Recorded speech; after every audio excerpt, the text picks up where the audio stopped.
تبارك الذي بيده الملك وهو على كل شيء قدير।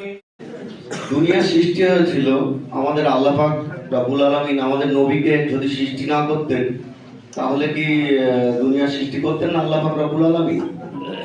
আমার ভাই প্রশ্ন করেছেন, আলহামদুলিল্লাহ। মুহাম্মদ সাল্লাল্লাহু আলাইহি সাল্লাম সৃষ্টির সর্বশ্রেষ্ঠ সৃষ্টি।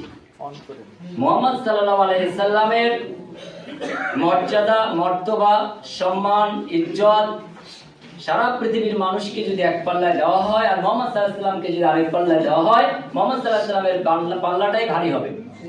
আল্লাহ সুবহানাহু ওয়া তাআলা পবিত্র কোরআনে দুটি আয়াত ইরশাদ করেছেন, তোমরা নবী রাসূলদের মধ্যে তারতম্য করো না।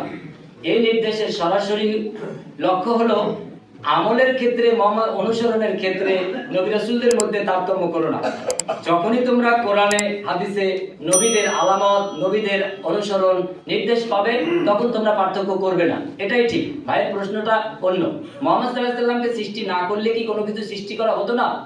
যদি আমরা এইভাবে দেখি তাহলে হ্যাঁ, অনেকটা।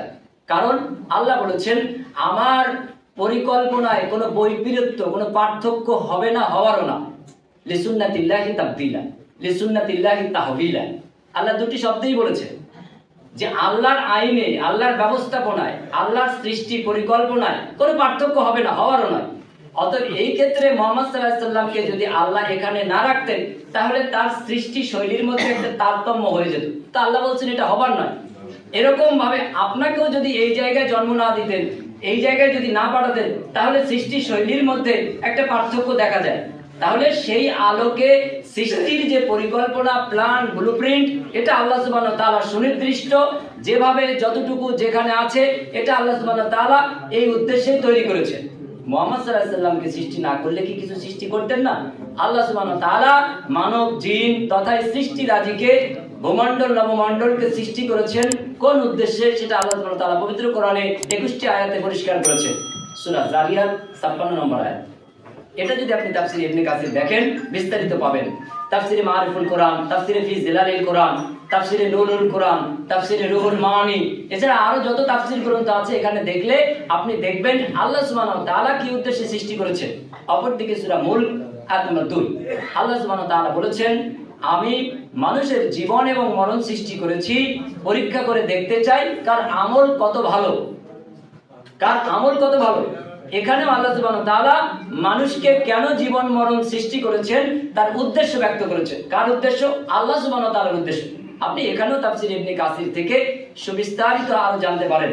ইনশাআল্লাহ আপনি তখন পরিষ্কার হবেন।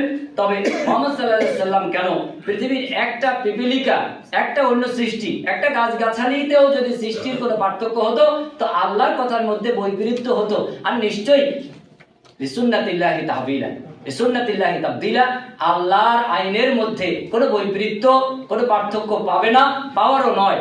অতএব এই কথাই আমরা বিশ্বাস করব এবং সূরা জারিয়াতের 56, সূরা মুলকের 2, তাছাড়া পবিত্র কোরআনের বাকি আয়াতগুলি থেকে কোরআন এবং সুন্নাহর আলোকে আমরা এই বিষয়ে আরো বিস্তারিত জ্ঞান নেব। মুহাম্মদ সাল্লাল্লাহু আলাইহি সাল্লামের মর্যাদা বেশি, তবে কেবল তাকে সৃষ্টি করার উদ্দেশ্যে এই সৃষ্টি করেননি।